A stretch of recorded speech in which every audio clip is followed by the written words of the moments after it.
Hello everyone, my name is Dipakshi Verma and welcome to my channel. Today's topic is cell structure and function. Cell, the basic structure of unit. इसे हम थोड़ा diagram से समझने की कोशिश करते हैं. आपको सामने क्या दिख रहा है? एक ब्रिक ऑफ वॉल, एक ब्रिक मिलके पूरा स्ट्रक्चर खड़ा करती हैं, तो पूरा हाउस खड़ा करती हैं, स्ट्रक्चर खड़ा करती हैं. ऐसे ही कुछ हमारे सेल्स हैं.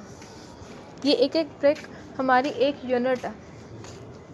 ऐसे ही सेल्स जो एक सेल मिलके पूरा ऑर्गन खड़ा करते हैं, हमारी पूरी बॉडी खड़ी करते हैं.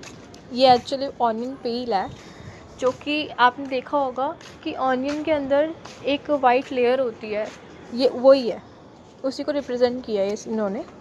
तो जितने भी लिविंग ऑर्गेनिज्म होंगे ना, plant kingdom, human being, animal kingdom, इन सब में ये सेल पाए जाएंगे. और ये सेल हमारे बॉडी में बहुत इम्पॉर्टेंट पार्ट है, क्योंकि ये हमारे वेरियस फंक्शंस परफॉर्म करने में हमारी हेल्प करते हैं. For example transportation, absorption, digestion etcetera. So आगे हम और लेबोरेट करके पढ़ेंगे, लेकिन इसके लिए आपको मेरी पूरी वीडियो एंड तक देखनी पड़ेगी. अब ये डिस्कवरी कहाँ से हुई सेल की? हमारे अंदर सेल है और ये इतने इम्पॉर्टेंट है हमारे लिए. So let's begin the chapter. Robert Hooke 1665 में रॉबर्ट हुक ने एक ट्री की बार्क ली, उसे मैग्नीफाइंग ग्लास के नीचे रखा. उन्होंने ऑब्जर्व करने की ट्राई किया कि उन्होंने अलग अलग कंपार्टमेंट्स देखे. जैसे मैंने आपको एग्जांपल दिया था ब्रिक्स का, उन्होंने अलग अलग कंपार्टमेंट्स देखे और उसमें न्यूक्लियस देखा, सेल मेम्ब्रेन देखी, जो कि आगे हम डिस्कस करेंगे. इसे उन्होंने सेल डिनोट्स किया. सेल, उन्होंने कहा ये सेल है, 10 सेल. अब हम सेल के बारे में पढ़ेंगे कि सेल होता क्या है. One living world organism different from one another but all the are made up of cell. जितने भी लिविंग ऑर्गेनिजम्स होते हैं, जैसे कि लड़का, लड़की, प्लांट्स, एनिमल्स, जितने भी लिविंग है वो सारे अलग अलग शेप के हैं, अलग अलग हैं, वेराइटीज़ है, डिवर्सिटीज़ हैं, अलग अलग है. लेकिन ऐसा नहीं है कि अगर कोई लड़की है और लड़का है तो उनमें अलग अलग सेल्स होंगे. ऐसा नहीं है, सब में सेम सेल्स होंगे, चाहे वो एनिमल है, ह्यूमन है या प्लांट्स है, सब में सेम होंगे. Cells are complex living structure are non-living bricks. The egg of hen represents single cell. जो hen है हमारी, जो egg देती है, वो सिंगल सेल है, जो कि आगे उसके अंदर जो बच्चा निकलता है या कोई भी एग जब फूटता है तो उसके अंदर से जो लिविंग ऑर्गेनिज्म निकलता है तो उसमें सेल डिवाइड्स होते रहते हैं. लेकिन जो एग है वो सिंगल सेल है, जिसे हम अपनी आंखों से देख सकते हैं. ये photo cork cell as observe by the Robert Hooke. ये वही बार्क है जो रॉबर्ट हुक ने ऑब्जर्व किया था. ये इसमें डिफरेंस आप देख सकते हो, इसमें डिफरेंस ऑफ लगेंगे कि कंपार्टमेंट्स हैं. जैसा कि हनी भी आप देख सकते हो कि हनी जो होता है, जो पेड़ पे लगा होता है, ये कुछ वैसा ही है.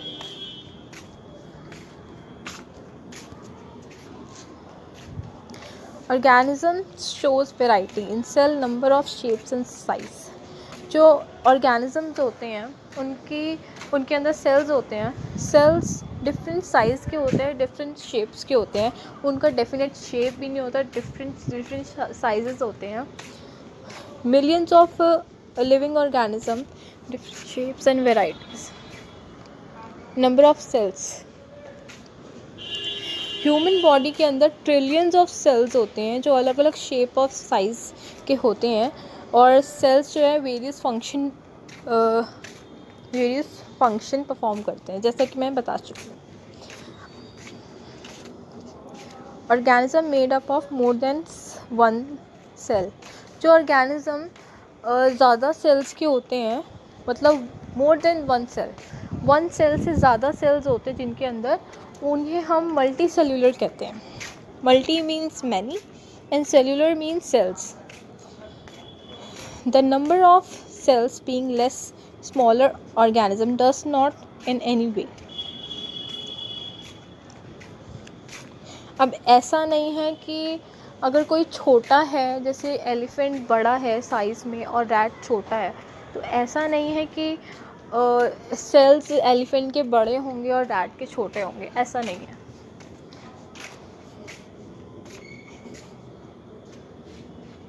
वन सेल फर्टिलाइज एग जो होगा, जैसे कि मैं बता चुकी हूँ, जो हेन का होगा एग, या ऑस्ट्रिच का एग होगा, या ह्यूमन बीइंग जैसा भी है एग, वो 1 सेल सिंगल सेल का ही होगा। आगे जाके वो नंबर्स ऑफ मल्टी सेल्यूलर में डिवाइड हो जाता है। सिंगल सेल जो 1 सेल के होते हैं ऑर्गेनिज्म, उन्हें यूनिसेलुलर बोलते हैं। Single cell organism perform all necessary.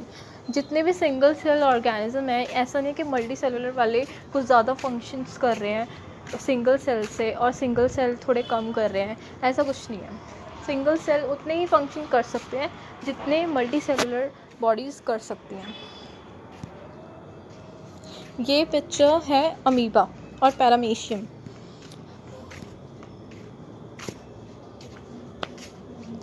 Amoeba और पैरामीशियम ये दोनों एग्जाम्पल्स हैं सिंगल सेल बॉडी। इन दोनों की डेफिनेट शेप नहीं है, डेफिनेट साइज़ नहीं है। ये किसी भी अपने आप को किसी भी शेप में या किसी भी साइज़ में अपने आप को ढाल सकते हैं। ये जैसा कि मैंने बताया कि मल्टी सेलुलर जो रेस्पायर करते हैं, एक्सक्रीट करते हैं, ग्रो, रिप्रोड्यूस, ये सेम एज यूनिसेलुलर्स करते हैं। ऐसा कुछ नहीं कि हाँ मल्टी सेलुलर कुछ ज़्यादा करते हैं या सिंगुलर यूनिसेलुलर थोड़े कम करते हैं, ऐसा कुछ नहीं है। दोनों same as respire, grow, reproduce, दोनों सेम करते हैं। शेप ऑफ सेल, सेल की कोई डेफिनेट शेप नहीं है, कुछ साइज़ नहीं है डेफिनेट, इरेगुलर होते हैं। Amoeba has no definite shape. जैसा कि मैं बता चुकी हूँ कि अमीबा की कोई डेफिनेट शेप नहीं होती, कोई साइज़ नहीं होता, वो अपने आप को कुछ भी जैसे भी वो ढाल सकता है। Projection of various length producing out of its body, these are called pseudopodia. Pseudo means falls, podia means feet. A white blood cells, WBCs, in human blood.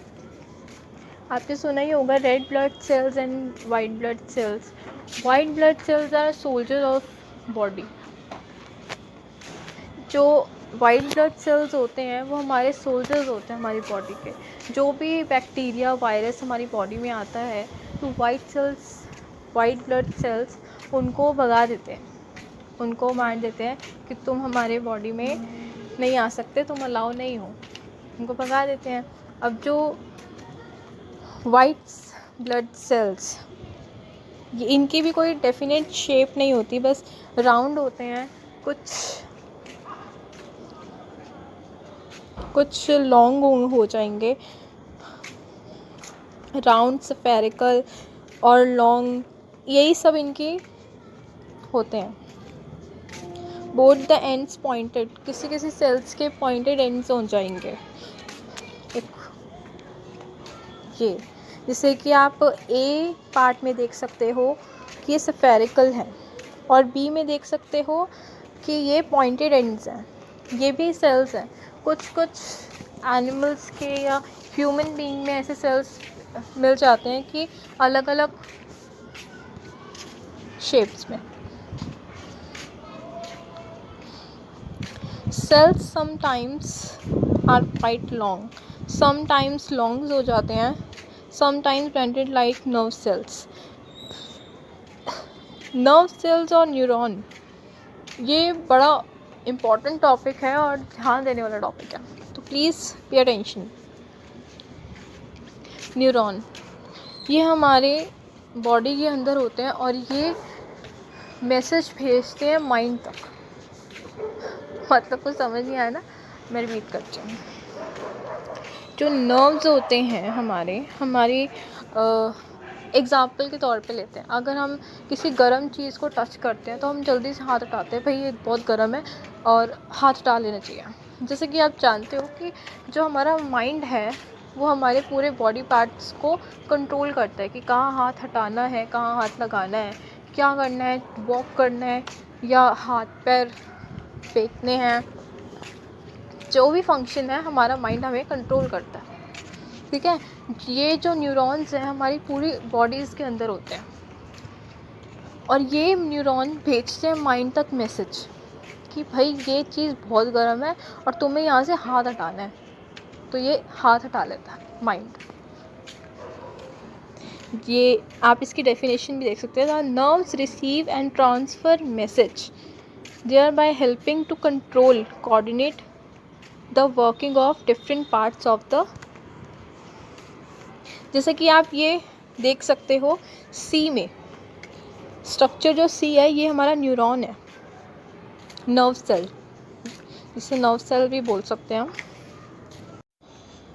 So guys, इसी के साथ मैं ये वीडियो एंड कर रही हूँ। Next video में, next part में ये चैप्टर बिल्कुल कंप्लीट हो जाएगा और नेक्स्ट वीडियो बहुत बहुत बहुत इंपॉर्टेंट बनेगी। Size of a cell, structure, function of a cell बहुत बहुत बहुत इंपॉर्टेंट बनेगी। I repeat again and bye, see you, stay safe, stay healthy, and please subscribe and like my channel. Okay, till then, bye.